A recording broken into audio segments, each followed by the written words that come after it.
Oh, combien nous avons besoin aujourd'hui d'hommes, de femmes qui puissent se tenir spirituellement dans la position où cet homme se trouvait et dire, je sais une chose, c'est que j'étais aveugle, que maintenant je vois. Jean 9, 25.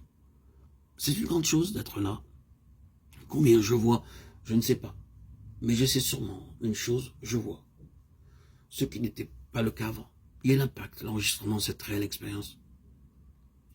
Dans la parole de Dieu, la vie et la lumière vont toujours ensemble. Si un homme voit réellement, il y a vie et édification. Si vous donne quelque chose d'occasion, d'étudier, de lire, de préparer, il n'y a pas de vie, si ce n'est cette fausse poussée d'intérêt temporaire, une fascination passagère. Mais il n'y a pas de vraie vie qui fait que les gens vivent. Donc on ne plaide pas pour changer la vérité ou avoir de nouvelles vérités, mais pour qu'il y ait une vue spirituelle dans la vérité. Il est certain que le Seigneur a encore beaucoup de lumière et de vérité à faire jaillir de sa parole. Ici, permettez-moi de rendre clair, si je peux, quelque chose que l'on dit de nous. Nous ne cherchons pas une révélation nouvelle et nous ne disons pas ou suggérons ou insinuons pas que nous pouvons avoir quelque chose en plus de la parole de Dieu. Cependant, nous affirmons qu'il y a encore beaucoup dans la parole de Dieu que nous n'avons jamais vu et que nous pouvons voir. Assurément, tout le monde est d'accord avec ceci et simplement ceci, voir. Plus nous voyons, si vraiment nous voyons, plus nous nous sentons confondus sur le tout. Parce que nous nous rendons compte que nous sommes arrivés aux frontières d'un domaine, aux immenses distances, qui s'étend bien au-delà du pouvoir et de l'expérience d'une courte vie humaine. Pour terminer, je voudrais répéter qu'à chaque étape du commencement et à la fin, la vie spirituelle a en elle ce secret. Je vois. Dès le début à notre nouvelle naissance, ceci devrait être l'expression spontanée, l'exclamation de vie. Notre vie chrétienne doit commencer là, mais tout le long du chemin jusqu'à la fin. La constante expérience de ce miracle doit œuvrer afin que vous et moi, nous soyons maintenant dans cette atmosphère d'émerveillement. Cet élément d'étonnement qui se répète encore et encore, de sorte qu'à chaque fois ce soit comme si nous n'avions jamais rien vu du tout. Mais en même temps, je peux dire aussi que d'habitude, une nouvelle entrée de l'esprit dans ce sens suit à l'éclipse de tout ce qui a précédé.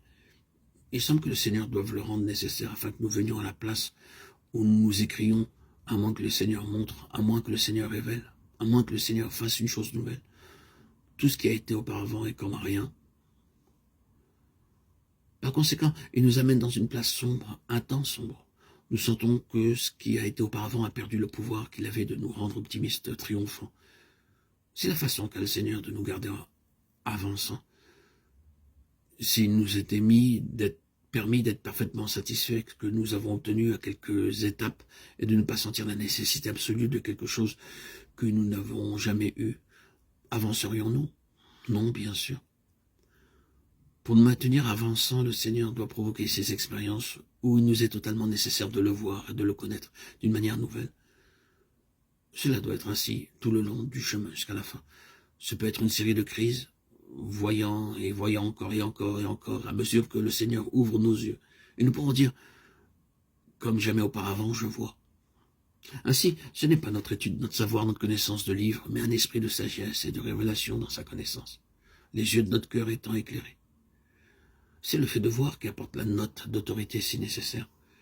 C'est l'élément, le trait dont on a besoin aujourd'hui. Ce n'est pas seulement voir pour voir, mais voir pour apporter une nouvelle note d'autorité. Où est la note, où est la voix d'autorité aujourd'hui? Où sont ceux qui parlent vraiment avec autorité?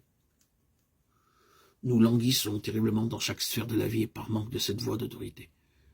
L'Église languit par manque d'une voix d'autorité spirituelle, par manque de cette note prophétique. Ainsi parle le Seigneur. Le monde languit par manque d'autorité. Cette autorité est avec ceux qui ont vu. Il y a beaucoup plus d'autorité dans le témoignage de l'aveugle né lorsqu'il dit « Je sais une chose, c'est que j'étais aveugle, maintenant je vois » qu'il y en avait dans tout Israël, avec toute sa tradition et son savoir.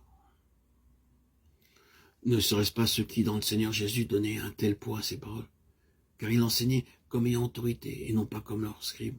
Matthieu 7, 29. Les scribes étaient l'autorité. Si quelqu'un voulait une interprétation de la loi, il allait aux scribes. S'il voulait savoir quelle était la position autorisée au sujet de quelque chose, il allait aux scribes. Mais lui, il parlait comme celui ayant autorité, et non pas comme des scribes. D'où émanait cette autorité? Simplement qu'en toute chose, il pouvait dire « je sais ». Ce n'est pas ce que j'ai lu, ce qu'on m'a dit, ce que j'ai étudié. Mais ceci, je sais, j'ai vu. Veuille le Seigneur faire de nous de ceux qui ont les yeux ouverts.